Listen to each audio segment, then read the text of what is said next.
welcome to Quid Pros Quo. I'm Rin. And I'm Zach. And today we are talking about how to find local writing organizations. So, back with our previous co-host, Issa, we did an episode on writing groups. I think that was the last episode we did with her. Or that I did with her. I guess you weren't there yet. No. Sad.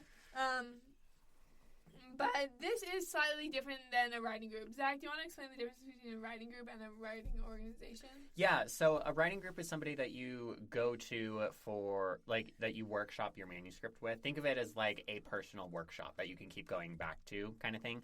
A writing organization is about professional development and networking.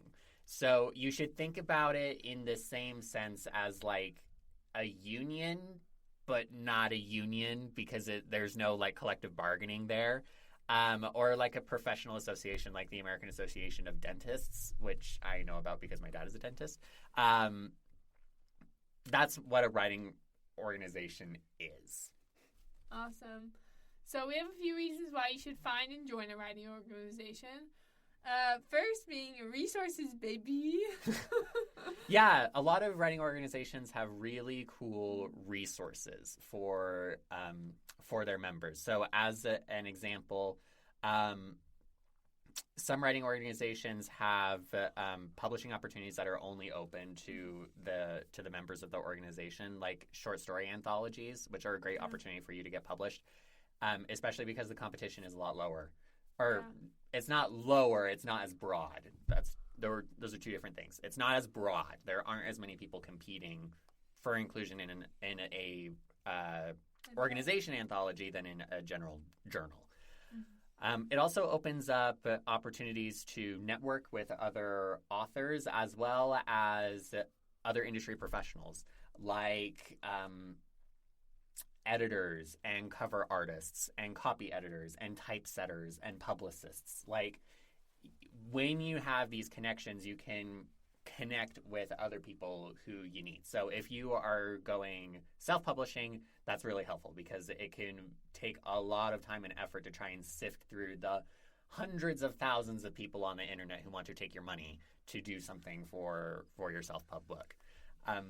As an example, this isn't technically a writing organization. It's just a really big Discord group. I was able to connect one of the writers on that Discord with the copy editor that I used for my short story that just got accepted for publication.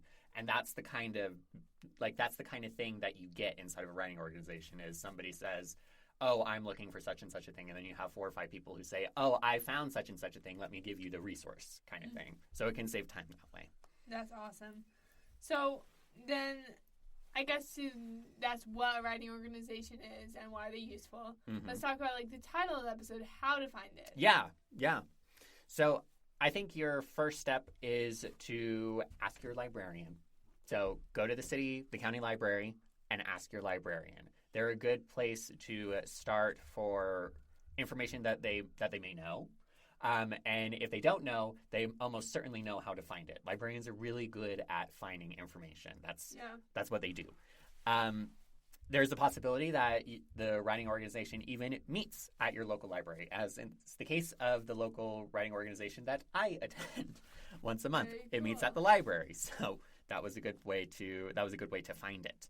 Generally, plug for libraries. Libraries are a great place for any writing resources. Mm-hmm. They have craft books. They have probably other people who like to write there. They have lots of readers there. So get involved with your local library. I know the one around where I live does a Read Local event once a year now. And they invite all the published authors in the area to come and sell their books and talk and Oh, that's awesome. It's so cool. Love that. Yeah. That's awesome. So plug for libraries. Use your local library and support it so they don't get shut down. Because that's something that's happening these days really sadly. Advocacy. And then here's a writing organization on a very broad scale, NaNoWriMo. Yes. We've talked a lot about NaNoWriMo, but if you are new to the podcast or new to writing, and as this is Writing Fundamentals, I kind of expect you to be. And that's fantastic. We love that you're new and you're trying new things. But NaNoWriMo is National Novel Writing Month, and it is a nationwide organization of writers, and the goal is to, in November, write 50,000 words in 1 month, and that's maybe not a whole novel, but like a big chunk of it. Yeah, it's a good chunk. But they have, the NaNoWriMo program has, and I suck at saying these words, municipal liaisons. Yeah.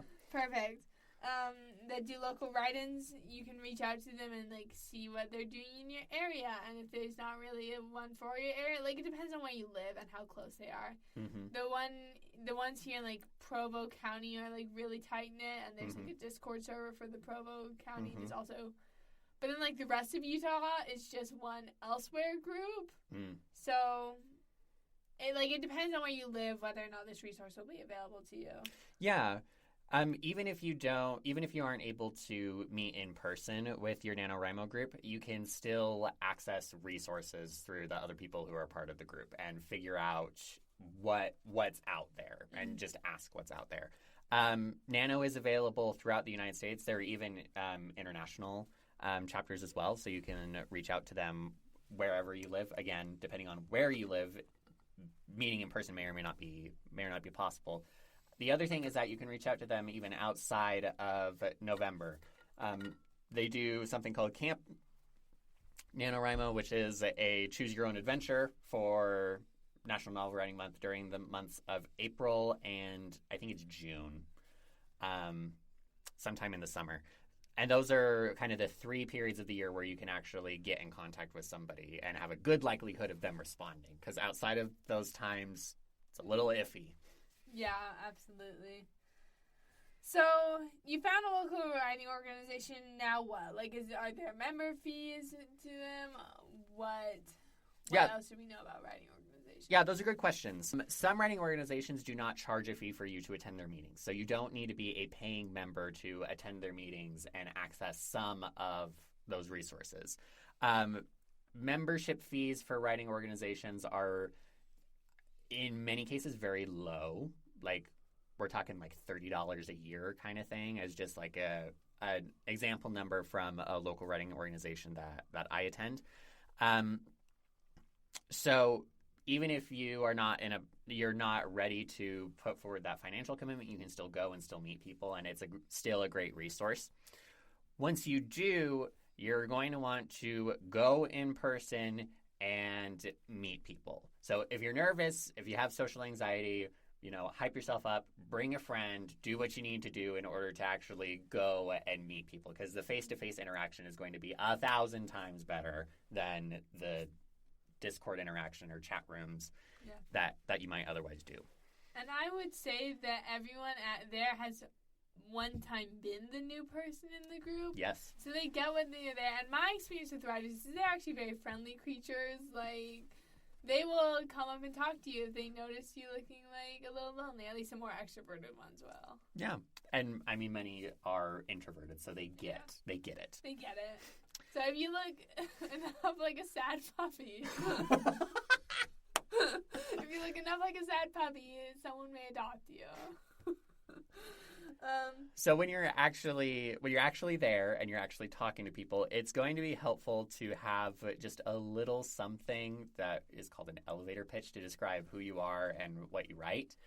We'll have a separate episode about how to craft an elevator pitch, so be on the lookout for that. But just have something small to be ready to share, saying, I am so-and-so, my pen name is fill in the blank, this is what I write, kind of thing. Yeah, absolutely. I think that's all I have for this episode. Do you have any final thoughts?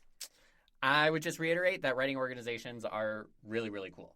I've recently been reading a book about sociology called Bowling Alone, which talks about the decay of social organizations inside of the United States. And part of that decay is people not going to professional organizations anymore. So going to writing organizations is going directly against the current of the broader culture of wanting to be an individual and be being disconnected from other people.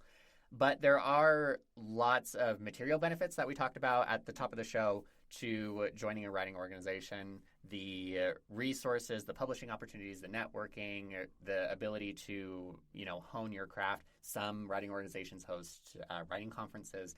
Like, there are those material benefits, but there are also the intangible benefits that come from belonging to a community out in the world that actually is present, that you can touch, that you can attend, rather than just something that's online. Not to knock the online communities, because we love our online communities. Especially with, the past couple of years with COVID. Yes. Online communities are invaluable. But there's just something about in-person interaction with people who, share common interests with you. This is what friendship is, guys. It's so important for your mental health and your well-being. So go to your writing organizations and support your local libraries. This has been Quid Pros Quo. Thank you so much for joining us. Quid Pros Quo is hosted by DC Winters and CK Jensen. If you like this episode, be sure to leave us a rating. And if you'd like to contact us, you can email us at quidprosquo@gmail.com. For more episodes, check us out on Spotify, Apple Podcasts, or wherever else you get your podcasts.